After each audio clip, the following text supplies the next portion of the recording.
Prosesi napaktilas seperti ini dilakukan untuk mengawali upacara ruatan pemotongan rambut anak-anak gimbal. Napaktilas kali ini dipimpin oleh sang sesepuh desa.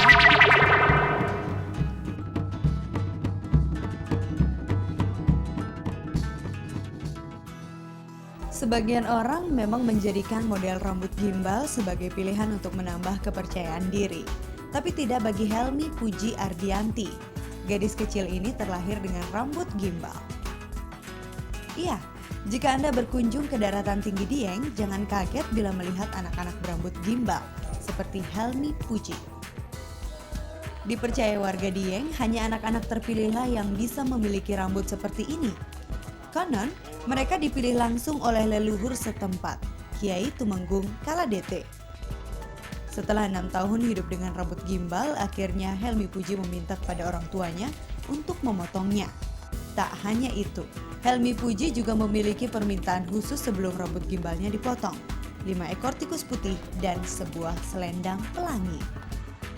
Permintaan Helmi Puji harus dikabulkan oleh orang tuanya. Kalau tidak, rambut gimbalnya akan tumbuh kembali. Memang kalau permintaan itu harus dipenuhi. Kalau permintaan tidak dipenuhi, walaupun sudah dipotong dengan upacara ritual, kalau permintaan tidak dipenuhi akan dikembalikan lagi gembelnya itu. Sudah pernah terjadi seperti itu. Makanya orang-orang terutama desa, orang yang punya anak berambut gembel berhati-hati. Prosesi napaktilas seperti ini dilakukan untuk mengawali upacara ruatan pemotongan rambut anak-anak gimbal. Napaktilas kali ini dipimpin oleh sang sesepuh desa Mbah Rusmanto. Bersama warga Dieng, Mbah Rus memulai perjalanan napaktilasnya dari Gunung Kendil. Gunung ini dipercaya sebagai tempat menghilangnya leluhur Dieng, Kiai Tumenggung Kaladete. Di puncak Gunung Kendil, Mbah Rus dan warga Dieng melakukan ritual upacara adat. Dalam upacara adat ini dipersembahkan beragam sesajen untuk dua leluhur mereka, Kiai Kaladete dan Kanjeng Ratu Kidul. Dan inilah kegiatan warga Dieng lainnya sebelum prosesi ruatan pemotongan rambut gimbal. Menyiapkan tumpeng aneka warna sebagai sesajen untuk leluhur. Di antara tumpeng-tumpeng ini terdapat 2 buah tumpeng khusus. Ada tumpeng kalung, ada pula tumpeng robyong yang dihiasi berbagai macam jajan pasar. Tumpeng inilah yang menjadi persembahan bagi penguasa pantai selatan. Selain beragam makanan, sesajen juga dilengkapi dengan peralatan memanah, lengkap dengan busur dan anak panahnya.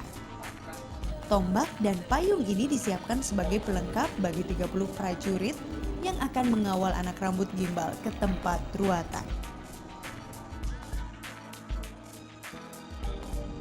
Akhirnya prosesi ruatan pun tiba.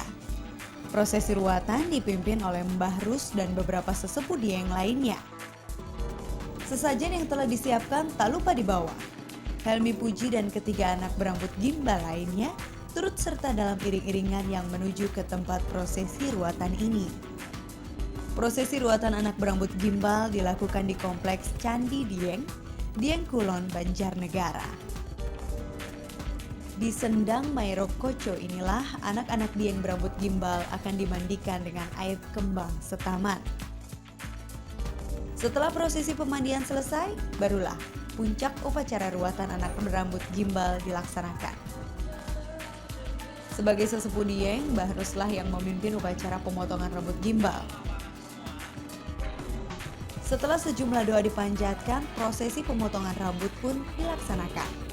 Dan Helmi Puji ternyata mendapat giliran yang pertama.